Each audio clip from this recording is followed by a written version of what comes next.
Salve, salve internet! Começando aqui mais um Brilhante Sacada, podcast de empreendedorismo e inovação do Metrópolis. Eu sou Fernando Braga e hoje tenho dois convidados muito especiais aqui no estúdio. Quem é de Brasília vai saber associar a marca deles, porque nos últimos anos aí tem feito um sucesso tremendo, principalmente no calor de Brasília, né? Me acompanha aqui o Bruno Borges e a Laís Assunção. Eles são os fundadores da Estônia Ice Cream Land, terra do sorvete.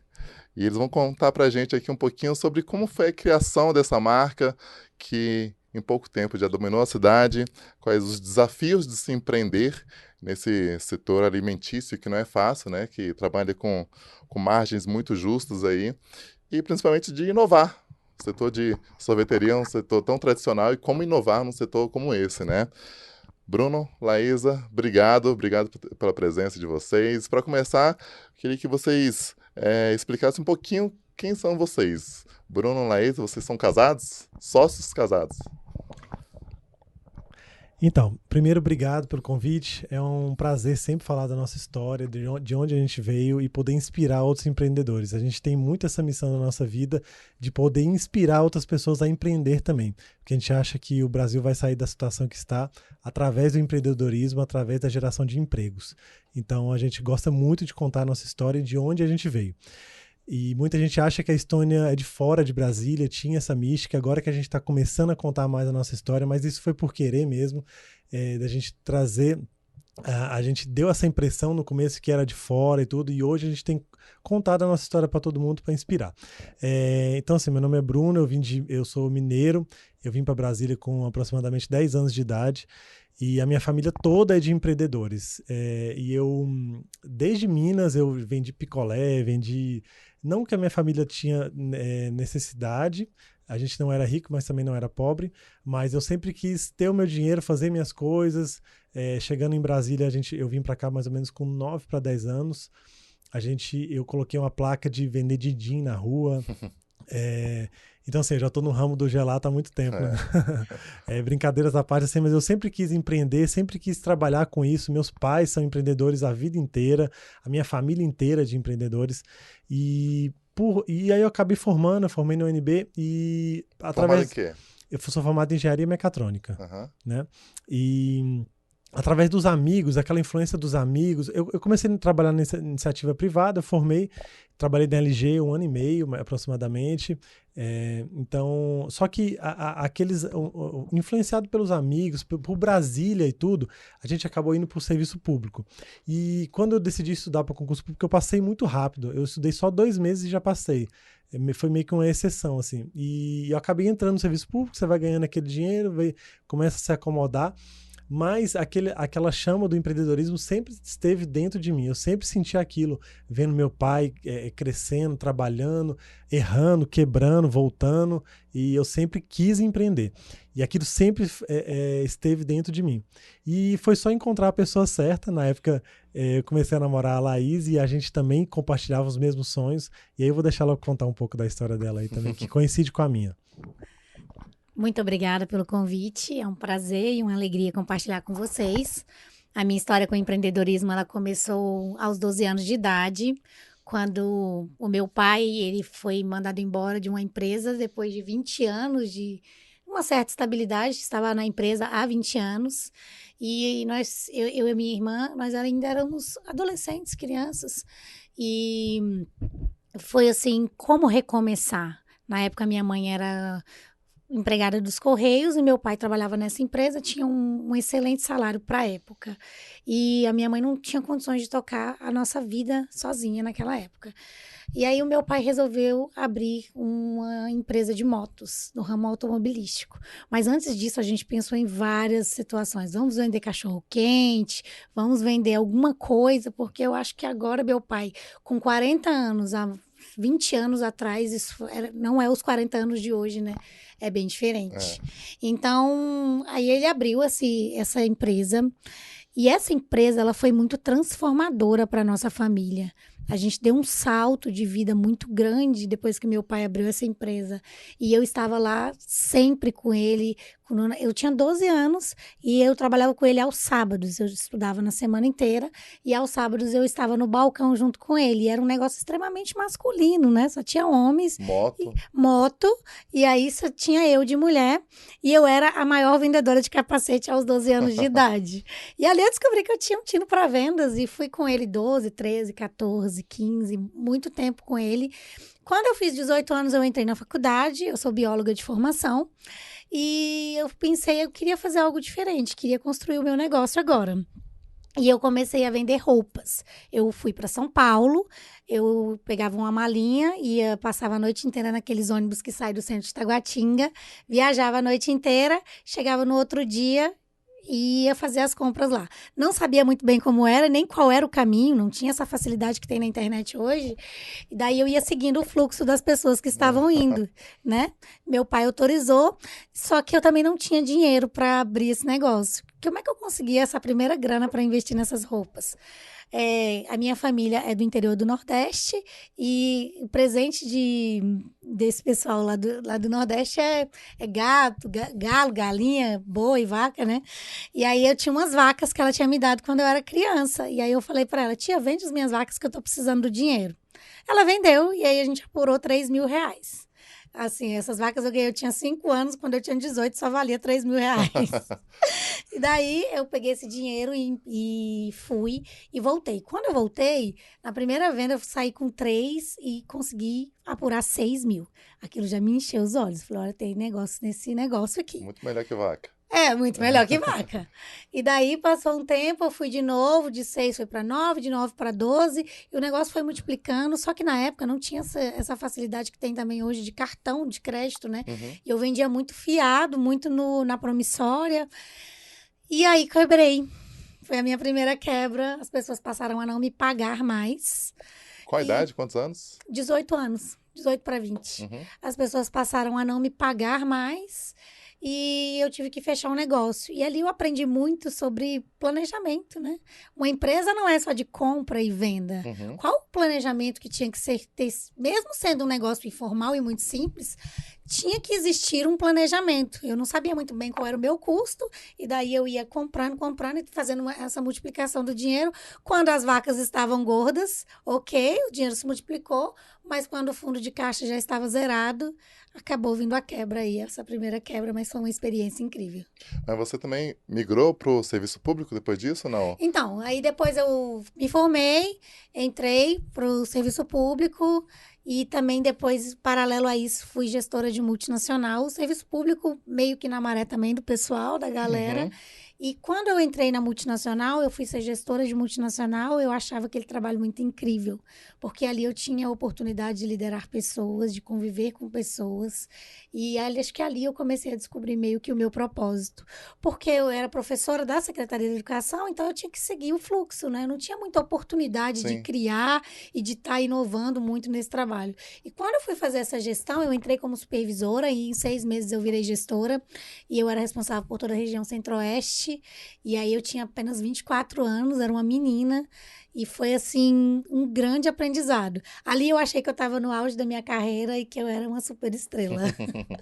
E como é que foi essa mudança? Porque em Brasília, como vocês disseram, existe muita pressão, né, dos amigos, da família. Não, faz um concurso, a estabilidade. E como é que foi essa mudança de virar a chave do serviço público para o privado? A gente se conheceu então, a gente começou a namorar e os dois servidores públicos e tal, uma vida estável. E só que aquela coisa do empreendedorismo ainda sempre dentro da gente conversando, e a gente tem uma mania muito grande de chegar nos locais e começar a dar palpite assim internamente, eu e ela, né? Nossa, isso aqui poderia ser assim, isso aqui poderia ser de outro jeito. A gente chega em todo restaurante. A gente entra no McDonald's dando opinião no McDonald's. Negócio dos outros. O negócio dos outros. E uma vez a gente sempre querendo fazer alguma coisa, conversando, e nunca chegava a um consenso. E uma vez a gente, ouvindo uma entrevista de um grande empresário, né, brasileiro, ele falou o seguinte, que a gente viu na entrevista. Se você quer começar, quer empreender e não sabe por onde, comece por franquia. Uhum. A franquia, você já compra um modelo de negócio pré-formatado, você já salta alguns passos na frente que as pessoas já erraram. Então você compra um modelo de negócio já pré-definido, né? E foi isso que a gente fez. A gente buscou, a gente gostava muito de sushi, a gente gostava de comer sushi como consumidor, e aí a gente procurou uma franquia de comida japonesa.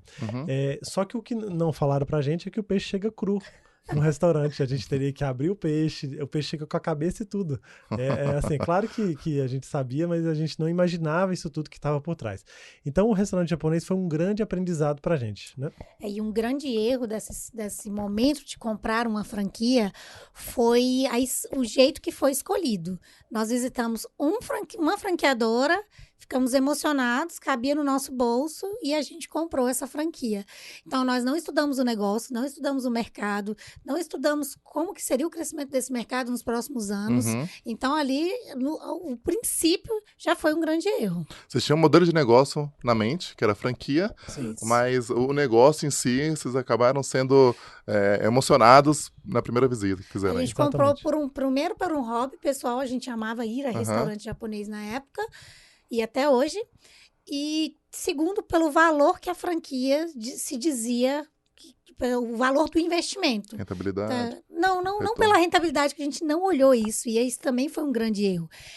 Na COF dizia assim, R$250 mil é o valor que você vai gastar para comprar uma franquia. E a gente achava assim, vamos pegar esses 250 mil, a loja vai cair na nossa mão.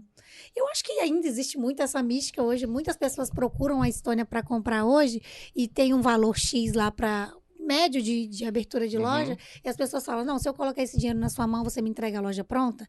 E a gente foi aprender que não era bem assim. A loja estava prevista para gastar 250 mil, e no final da obra nós gastamos 450 mil. Então, o erro de planejamento foi desde o princípio. Entendi. E conta um pouquinho sobre a gestão desse negócio. Por que começou a dar errado? Quais foram as principais dificuldades? O Bruno falou sobre a questão do peixe vir pronto, treinamento. O que mais? Quais foram os percalços que vocês tiveram? Então, a gente comprou e a gente não estava preparado, a gente não estudou. A gente estudou muito, por exemplo, para passar num concurso público. E a gente esquece que precisa estudar para ser empreendedor. Então a gente entrou com a cara e com a coragem, achou que aquela experiência passada com os nossos pais resolveria alguma coisa, porque eu também fiquei muito tempo em balcão com meu pai, trabalhei muito tempo com ele. Ele é do ramo de veterinária, mas aquela experiência não vale, porque a gente nunca tinha estudado sobre empreendedorismo realmente. E o buraco é mais embaixo, não é esse glamour como todos dizem hoje em dia, né? E... Diz aí. Então, quando eu falei lá no início que eu já me achava uma super estrela, que eu era gestora de multinacional aos 24 anos, e daí quando eu abri a Estônia, eu achava que eu sabia gerenciar pessoas. Sushi.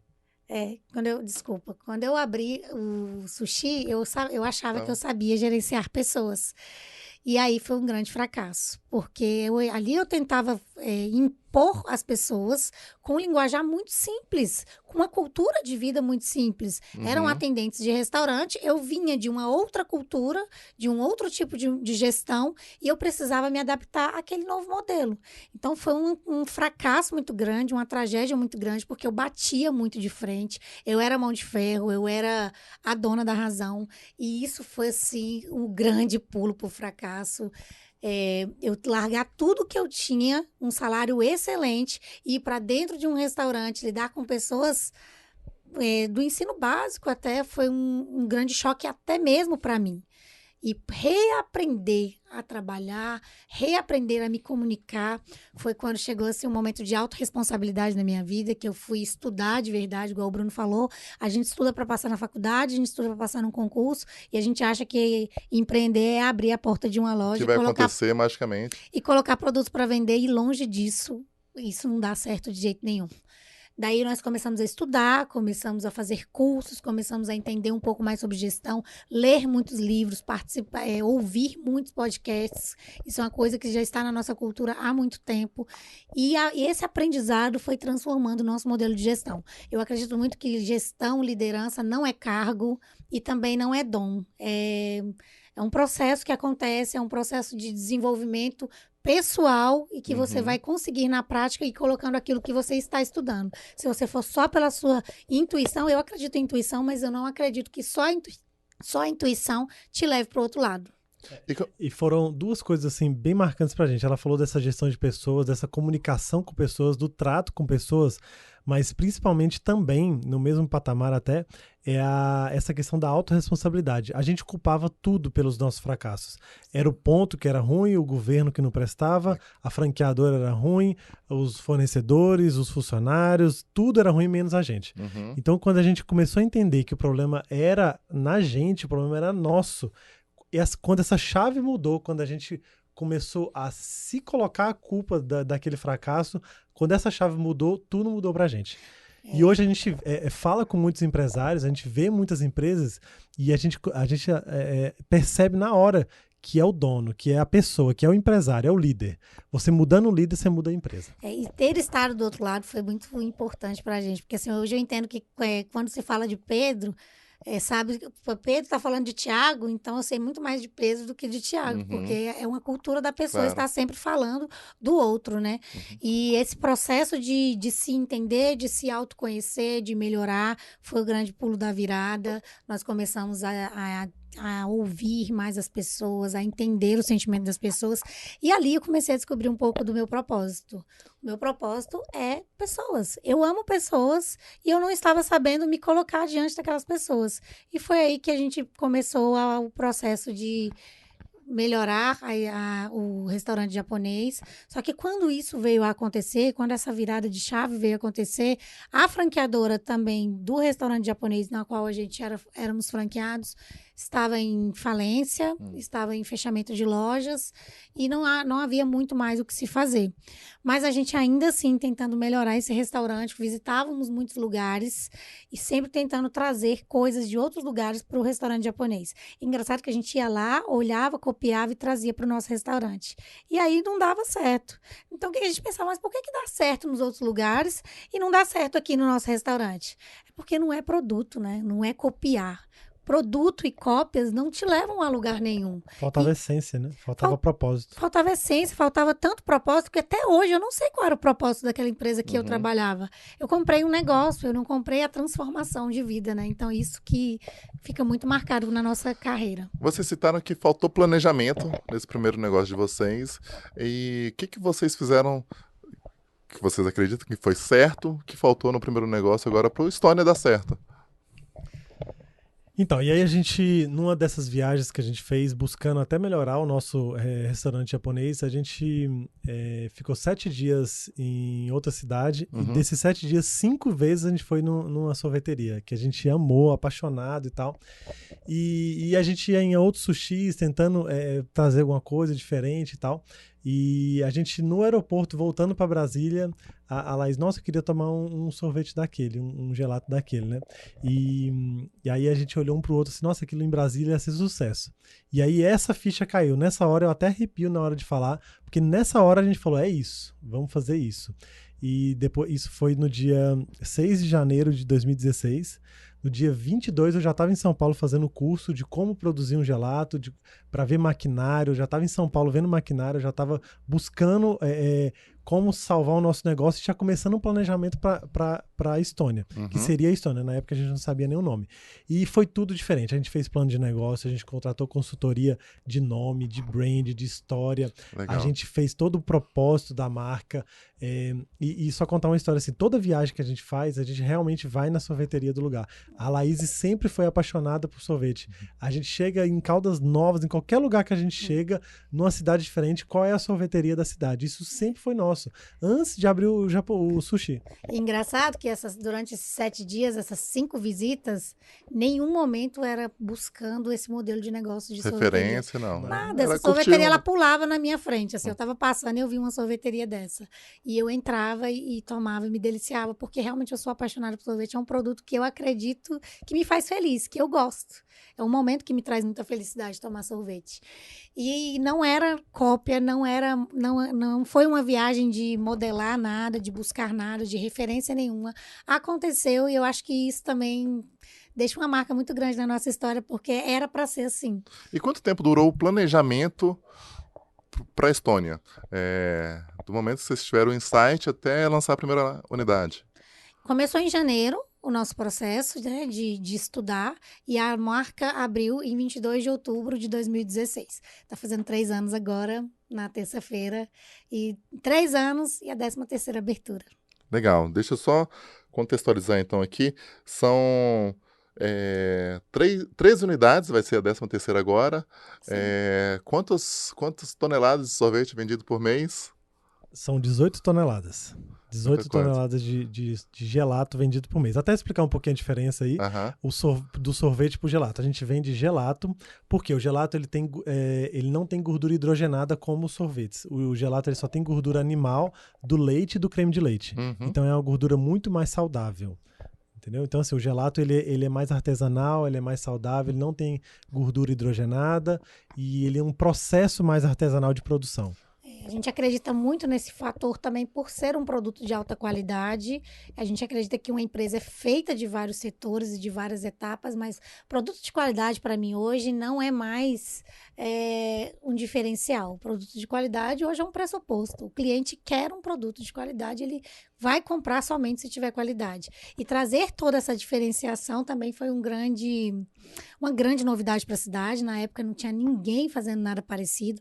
Eu acredito que na época a gente mapeou, tinha umas 5 ou 6 sorveterias na cidade. Hoje tem mais de 20, 30. Eu acredito que muito inspirado nessa história de sucesso da Estônia.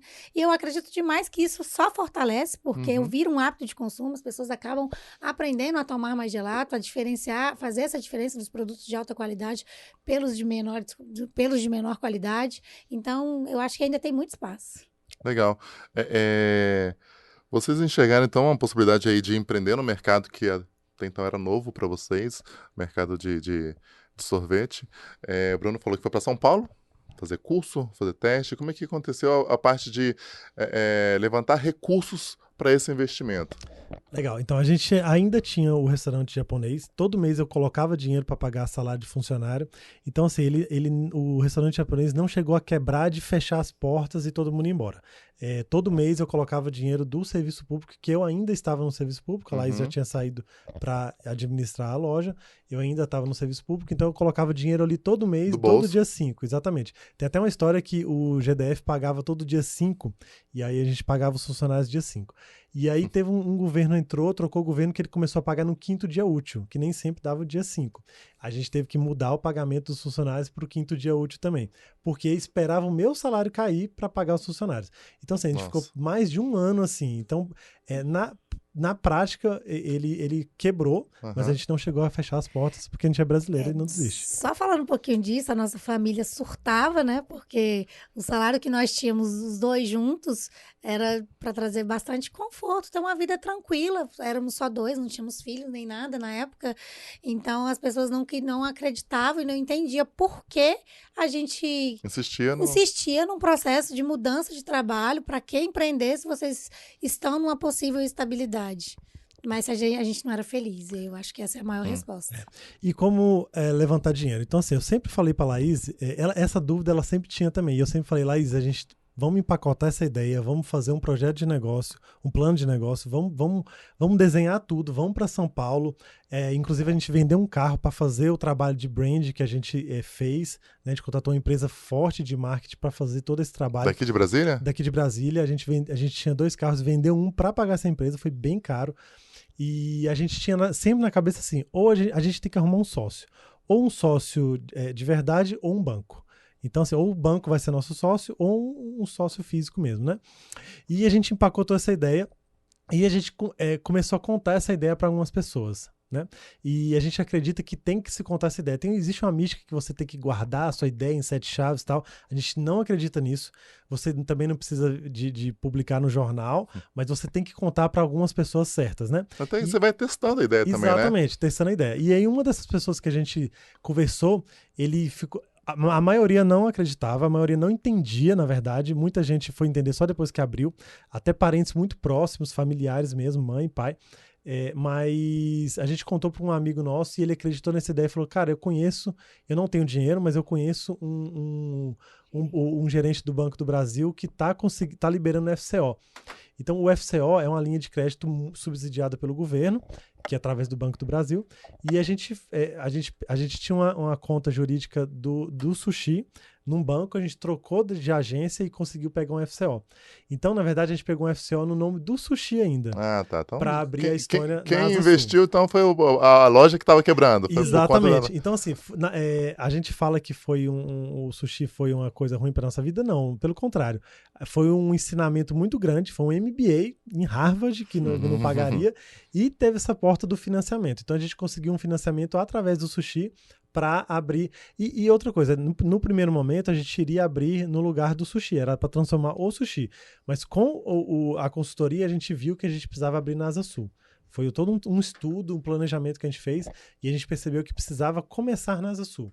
Né? E aí a gente pegou esse empréstimo, um empréstimo bem alto, foi praticamente 100% de empréstimo, teve um empréstimo também com familiares, e foi 100% de empréstimo, gente. Era tudo ou nada. Foi assim, foi um all-in que a gente deu. A gente não indica nem recomenda que faça isso, né? Mas a gente fez e deu certo. Se tivesse dado errado, tinha dado muito errado.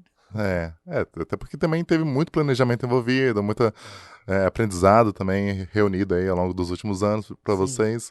Então, a gente vê esse resultado agora vindo, né, com a ampliação de lojas, da rede. E quando vocês começaram, vocês tinham essa ideia de oferecer a Estônia como uma rede de franquias mesmo. Então, esse era o modelo de negócio desde o início. Desde o branding, da construção de marca, a gente falou pro pessoal, para os consultores, que teria que ser desenhado para ser replicável. Então, todo esse sentimento que a gente gerou de que era uma marca de fora, de que era uma coisa que estava chegando dos Estados Unidos, era para as pessoas realmente darem credibilidade. A gente acreditava muito no nosso potencial empreendedor e que a gente ia conseguir fazer diferente dessa vez.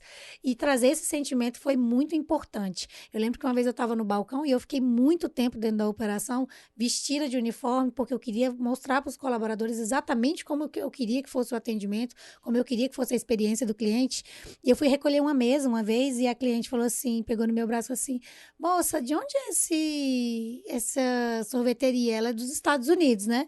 E por várias vezes eu já havia respondido para as pessoas que não, que era uma sorveteria de Brasília. Eu não me identificava como dona, mas eu dizia que era uma sorveteria de Brasília. Mas ela foi bem arrogante comigo, falou assim: isso aqui veio dos Estados Unidos, não foi? Aí eu falei: sim, foi, sim. Aí ela falou: de onde? Aí na hora, a primeira palavra que me veio, eu falei: de Boston. Aí ela: tá vendo, amiga? Isso não é coisa de brasileiro. Então, na hora eu fiquei assim, deu um sentimento de orgulho, porque ela estava tendo uma experiência diferente pelo comentário dela, mas eu também quero dizer que nós aqui no Brasil, empreendedores, somos criativos e temos muita possibilidade de fazer coisas incríveis, tanto quanto o pessoal lá de fora. Uma das inovações, acho que a próxima pergunta é justamente como inovar num segmento tão tradicional como o sorvete, né? Eu acho que foi a questão da pedra, né? O sorvete feito ali na pedra. Vocês viram isso como diferencial também em apostar em algo tão diferente, né, para o mercado aqui de Brasília. Então, são essas duas coisas. A pedra, é difícil achar essa pedra, vocês tiveram que procurar bastante, rodar o mercado todo. Eu sei que em São Paulo, no Rio também parece que também tem algumas opções, sorveterias que vendem dessa forma. Como que vocês encontraram esse material? Foi complicado? Foi bem difícil. A gente trouxe essa ideia de fora. Nosso maquinário, algumas partes dele são importados. E foi bem difícil, mas a gente sabia que ia conseguir. A gente sempre teve na nossa cabeça o seguinte: se alguém já fez, a gente consegue fazer também. A gente mapeou todos os concorrentes, esses que você falou de São Paulo, Rio, a gente mapeou todos, a gente visitou praticamente todos e a gente sempre tinha na cabeça o quê? Se alguém já fez, a gente consegue fazer também. E a gente sempre teve isso muito forte dentro da gente. E aí era só questão de tempo, de você buscar. Internet hoje em dia, gente, as informações estão todas lá. Só você saber procurar, saber conversar com as pessoas, interagir com as pessoas, com Facebook, Instagram hoje em dia. Então você manda um direct direto, até com o LinkedIn, você manda uma mensagem direto pro dono da empresa, pro CEO da empresa, né? Só que também nós compramos muitos equipamentos errados, erramos em várias coisas. Então, por que a franquia é uma coisa que te facilita e te ajuda a ter mais possibilidades de sucesso e também de ter um gasto menor? Porque é um modelo de negócios validado, é um modelo de negócio onde que o o pioneiro, ele testou os equipamentos, ele testou a operação, ele sabe quais são os produtos que mais vende. Então, eu acho que isso foi também muito importante depois, quando a gente passou pelo processo de franqueabilidade, porque na segunda loja a gente errou muito menos, na terceira muito menos, e hoje na 13ª está muito tranquilo já de tocar esse processo de replicação. Mas no início a gente errou muito feio, assim, tivemos grandes prejuízos, mas nada disso foi assim amedrontador para nós, não. A gente sabia que ia chegar no modelo ideal. E o processo do sorvete em si? Como você construir um sorvete diferente do sorvete da concorrência, com sabores diferentes, com apresentação diferente, né? Para quem não conhece, a primeira vez que eu fui lá, eu tive a experiência de ir sozinho lá uma vez. Melhor, fui com minha esposa. E aí foi muito tranquilo para pegar um avalanche, que para mim era uma coisa, né? O avalanche só estava no nome. Não, aqui em Brasília, essas fotos são super dimensionadas, mas quando veio um sorvete realmente gigantesco, assim, então a gente teve que dividir ali, sair rolando do local. Como é que foi o estudo para oferecer esses pratos diferenciados, né? Sabores distintos? Então, no estudo, a gente sempre queria causar realmente esse impacto de expectativa-realidade. Quando a pessoa pedia, era para ser grande, mas quando chegasse era para ser um uau muito maior. E até hoje a gente tem muito cuidado com isso em todas as nossas criações. E também pelo fato de eu amar sobremesas, e todas as vezes que eu ia a restaurantes, quais eram as sobremesas? Era frutas cristalizadas, era tiramisu, coisas muito tradicionais, e aquilo não me enchia os olhos. E eu queria poder criar o que eu quisesse. Então foi esse sentimento que a gente quis trazer para o nosso cliente. Ali ele pode ser criança, ali ele pode se esbaldar, ali ele pode se jogar, ele pode fazer as misturas que ele quiser, a combinação perfeita. Se a sua mãe disse que Toddy não combina com morango, lá você pode fazer, porque lá é a sua mistura perfeita, a sua combinação perfeita. Então, trazer todo esse sentimento, toda essa experiência, teve também consultoria de fora para fazer a montagem dos primeiros cardápios. A gente trouxe o chefe mais importante de gordices da época e ajudou muito a gente, mas o branding estava tão estabelecido que a gente, antes de escolher os produtos, a gente tinha nomes para os produtos. Então, quando a gente criou uma chuva de Nutella, a gente queria que as pessoas imaginassem uma chuva doce caindo do céu. Da terra do gelato. Na terra do gelato, porque nós somos uma terra gelada, uma terra encantada, onde tudo é possível e lá acontecem fenômenos da natureza. E a gente tem dilúvio de ovo maltine, a gente tem nevasca de ninho. Então a gente escolheu primeiro os nomes, depois a gente apresentou o nome para o chefe e ele foi criando os produtos para se enquadrar dentro desse brand. Então, trazer sensações foi assim a coisa que a gente mais cuidou o tempo inteiro. Desde o layout, desde a arquitetura, desde o nome da marca, desde também essa criação de produtos. E sobre qualidade, você falou do processo produtivo do gelato. Eu acredito que você colocando os insumos de altíssima qualidade, que é o que a gente prega, a gente só usa produtos de altíssima qualidade. A gente não substitui por aquele genéricozinho, aquele que o fornecedor chega, não, mas isso aqui é a mesma coisa. Não é a mesma coisa. O cliente sabe quando você substitui a Nutella. Entendeu? Quando é Nutella, ele sabe. Quando é um genérico, ele sabe também. Então, a gente só usa produtos premium de altíssima qualidade. E uma vez a gente até recebeu um comentário negativo no Facebook, não sei por que negativo, mas a pessoa dizia assim, mas também mistura Nutella, ovo maltine, não sei o quê. Aí ela citou várias coisas de alta qualidade.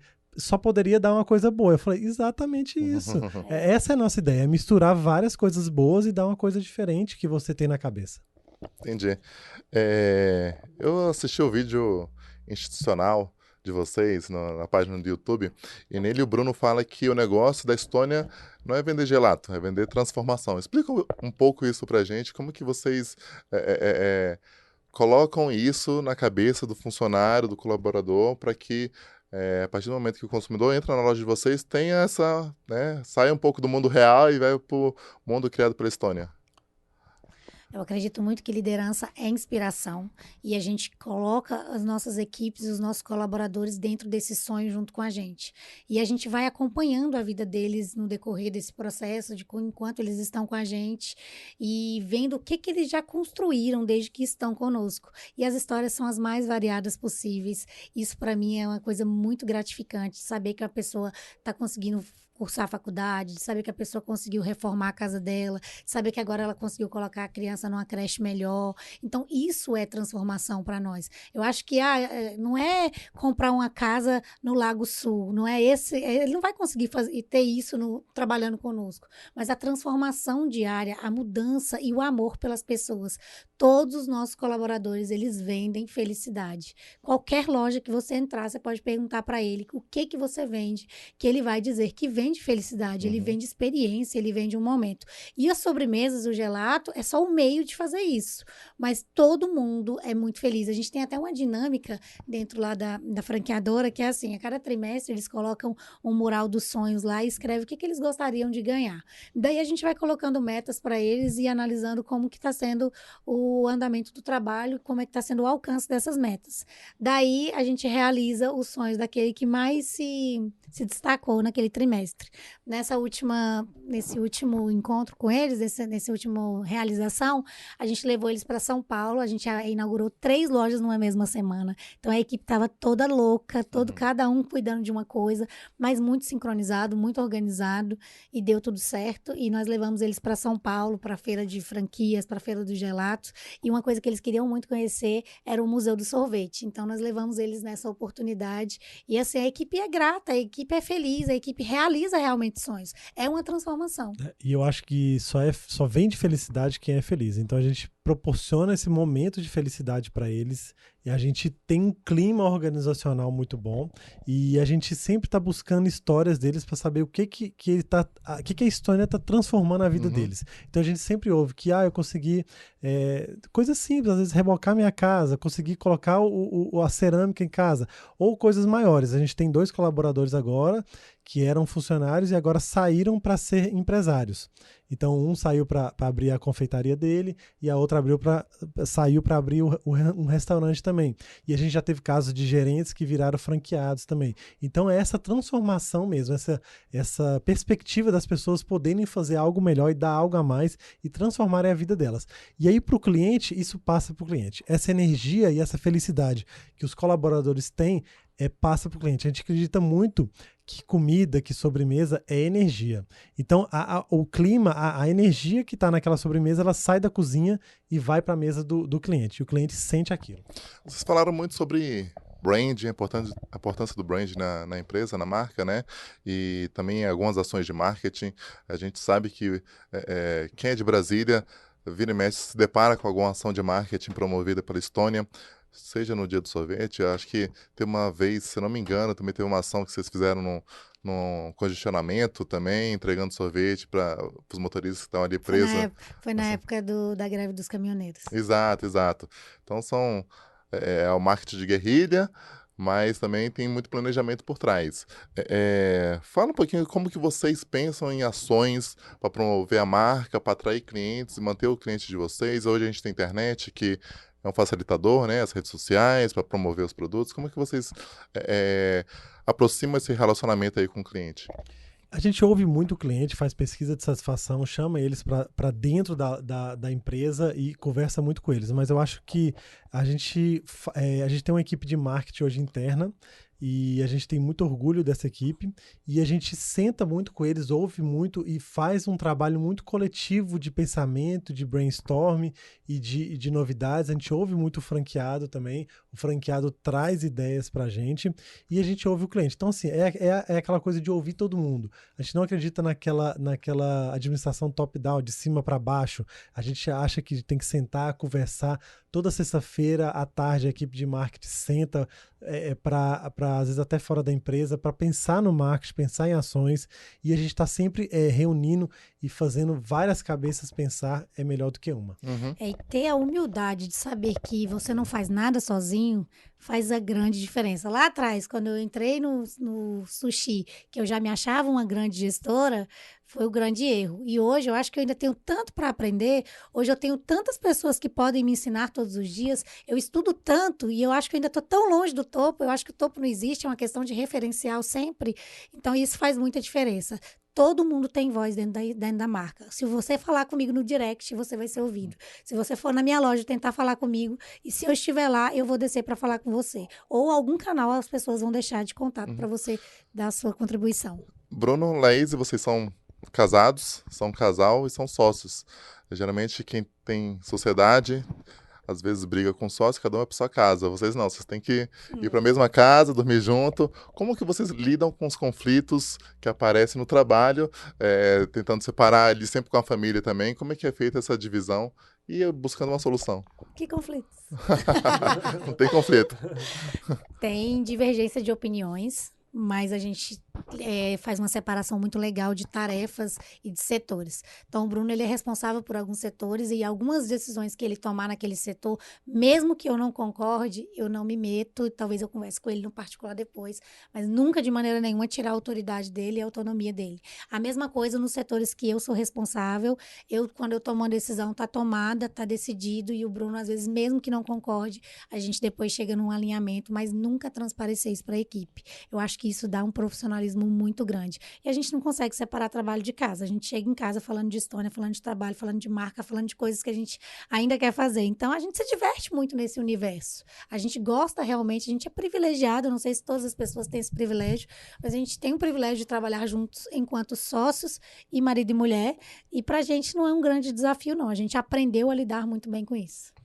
Para concluir, a gente sempre pede para algum convidado indicar, trazer alguma sugestão de livro, de biografia, de série, filme sobre esse mundo de empreendedorismo.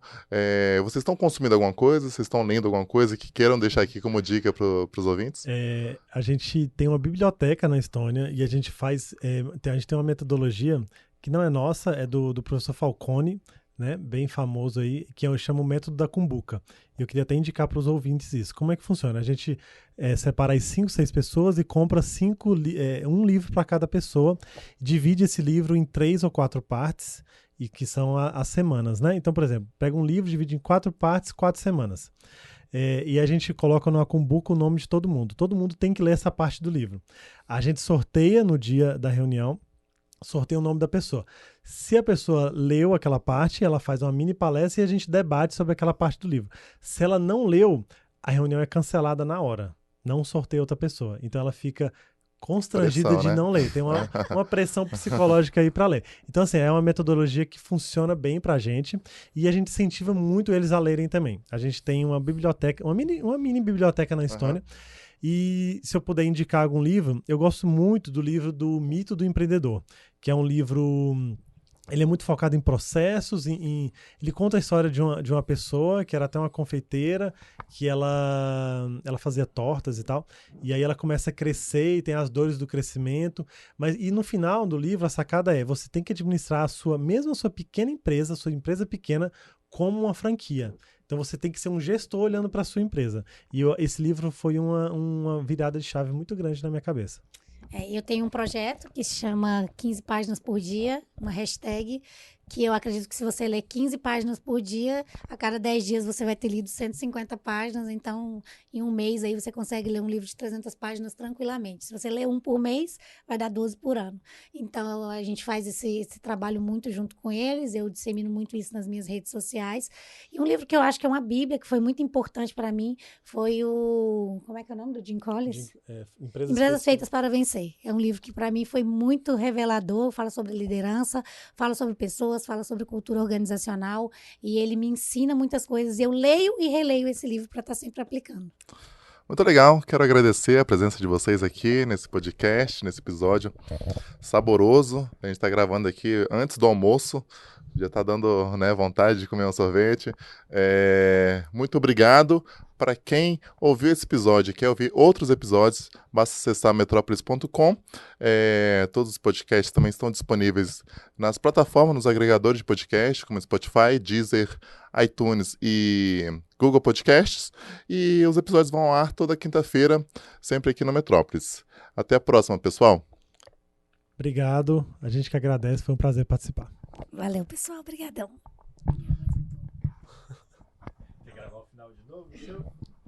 Obrigada, pessoal. Obrigada pela oportunidade. Espero poder ter contribuído um pouquinho. Valeu. Muito